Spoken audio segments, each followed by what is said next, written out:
श्री शिवाय नमस्तुभ्यं। श्री शिवाय नमस्तुभ्यं। सती कथा में कही थी कि नवरात्रे एकम से प्रारंभ नहीं होते, अमावस्या की रात्रि से प्रारंभ हो जाते, इसलिए उसको कहते हैं नवरात्रे। क्योंकि नवमी के दिन माता जी का विसर्जन हो जाता है, जवारों का विसर्जन हो जाता है, व्रत करने वाले कन्या पूजन भोजन भंडारा कराकर विराम दे देते हैं। तो नवमी की रात्रि उसमें नहीं जुड़ा पाती, उसमें रात्रि अगर जुड़ती है तो ये अमावस्या की रात्रि से जुड़ना प्रारंभ होता है, तब जाकर वो नवरात्रि पूर्ण हो पाती है। पितृलोक में पितृ जैसे निवास होकर भी इंतजार करते हैं। 4 नवरात्रे हैं तो 4 ही श्राद्ध हैं। आज मौनी अमावस्या है, श्राद्ध का विराम हो जाता है और कथा अर्थात नवरात्रे प्रारंभ हो जाते हैं दूसरे दिन। तो यहाँ शास्त्र कह रहा है जैसे हमें प्रतीक्षा रहती है कोई अच्छे कार्य की, कि घर में कोई शुभ कार्य हो, घर में कोई अच्छा आयोजन हो तो अपने को आनंद होगा, प्रसन्नता होगी। उसी तरह हमारे जो पूर्वज चले गए, जो पूर्वज चाहे वो अधोगति में गए हों, चाहे वो देवगति में गए हों, चाहे वो पितृलोक में निवास कर रहे हो, तो जितने भी पितृलोक में निवास करने वाले पूर्वज होते हैं वो भी ये विचार करते हैं कि हमारे घर के वंश द्वारा, हमारे वंशजों द्वारा कोई ऐसा सत्कर्म हो जिससे हमारे जीवन की वितृप्ति हो और हमें आनंद की अनुभूति हो।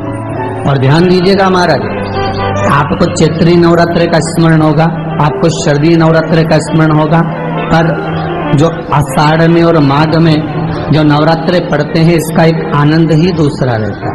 बस इतना जरूर होता है कि दुनिया के लोग वो जो 2 नवरात्रे होते हैं उसमें कलश की स्थापना भी करते हैं, देवी का पूजन भी करते हैं, अर्चना भी करते हैं, मंदिरों में भीड़ भी रहती है और खूब प्रेम से माता का जगराता वगैरह सब होता है। पर ये जो नवरात्रे हैं 2 गुप्त नवरात्रे, इनका लोगों को स्मरण नहीं था। वो तो धीरे धीरे ये टीवी चैनल के माध्यम से कथाकारों ने, वक्ताओं ने स्मरण कराना जब चालू करा, धीरे धीरे बताना, मार्गदर्शन करना जब चालू करा, तब लोगों को ज्ञात होता गया कि कोई गुप्त नवरात्रा भी होता है, उसमें भी देवी की आराधना होती है। ये 4 नवरात्रे अलग अलग अवस्था के हैं, अलग अलग सुख के हैं और अलग अलग आनंद के। आपके घर में पितृदोष है, आपको ऐसा महसूस होता है, तो किसी भी नवरात्रि के पहले जो अमावस्या पड़ती है, जिस दिन अमावस्या रहे उस दिन चावल की कटोरी में एक कपूर का टुकड़ा रख दीजिए, छोटा सा, और कपूर का टुकड़ा रखकर उस कपूर को दरवाजे के बाहर कटोरी में ही, चावल रखी हुई कटोरी में ही उसको पितरों का स्मरण कर जला दीजिए। और जलाने के बाद उस चावल को कहीं भी किसी भी वृक्ष की छांव में पक्षियों के लिए डाल दीजिए। शिव महापुराण की कथा कहती है, अगर मान लो पितृ आपको कष्ट दे रहे हैं, पितृ आपको तकलीफ दे रहे हैं, कोई काम नहीं होने दे रहे हैं, या कहीं आपको ऐसा लगता है कि पितरों का दोष है, तो वो पितृ दोष देवी, अब ये जो आप करेंगे ये कब कर रहे हैं? अमावस्या के दिन आप उसको रख रहे हैं, अमावस्या के दिन उसको रखकर रात भर आपने रखा कपूर के साथ में, सुबह एकम पड़ गई, नवरात्रि लग गई, उसी दिन उसको जलाकर आपने पटक दिया।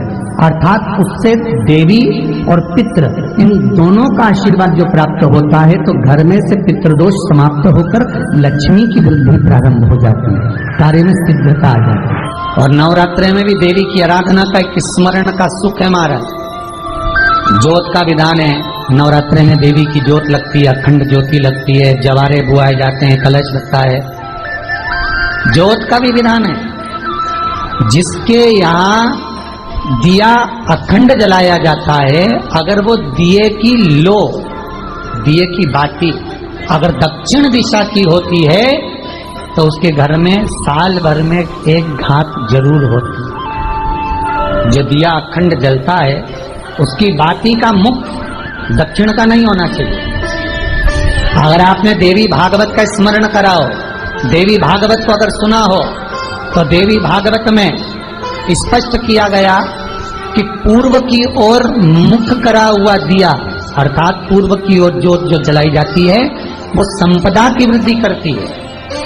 पश्चिम की ओर मुख कर जो ज्योत लगाई जाती है महाराज, वो बेबहू को देती है, और उत्तर की ओर जो मुख कर कर ज्योत जलाई जाती है, उत्तर की ओर जो ज्योत का मुख रहता है वो आयु की वृद्धि करती है, घर में अकाल मौत को रोकती है। दक्षिण की ओर ज्योत ना लगाएं, अगर आपको लगाना है पूरब की लगाएं, पश्चिम की लगाएं या उत्तर की लगाएं। और जितने दिन महारानी जगदम्बा जगतधात्री दुर्गा भवानी चैत्र नवरात्रि में, शरदीय नवरात्रि में, आषाढ़ी नवरात्रि में, आदिक पौष नवरात्रि में हम जगत जननी जगदम्बा की जब स्थापना करते हैं, या हम नूतन घर का प्रवेश करते हैं, या गणेश जी की स्थापना करते हैं, या कोई दुकान को प्रवेश करते हैं, या कोई शुभ कार्य करने के लिए अग्रण्य होते हैं, तो हम कलश की स्थापना क्यों करते? कलश के अंदर आखिर ऐसा क्या विराजमान है कि 33 कोटि देवता उस कलश के अंदर आकर बैठ जाते हैं? आप कोई यज्ञ करने जा रहे हो, आप कोई पोथी पुराण करने जा रहे हो, आप कोई अच्छा कार्य करने जा रहे हो, तो ब्राह्मण देवता कह देते कलश की स्थापना होगी, कलश की शोभा यात्रा निकलेगी, कलश यात्रा निकलेगी, कलश विराजमान होगा।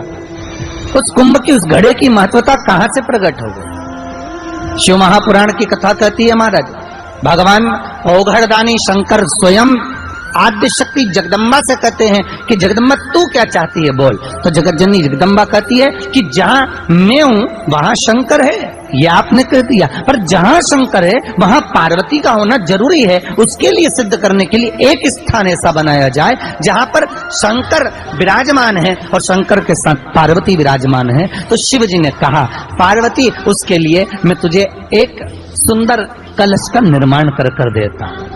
अष्टमी के दिन कन्याओं का भोजन कराओ या नवमी के दिन कन्याओं का भोजन कराओ, पर देवी भागवत तो कहती है, देवी भागवत तो वर्णन करती है कि पहले नवरात्रि से लेकर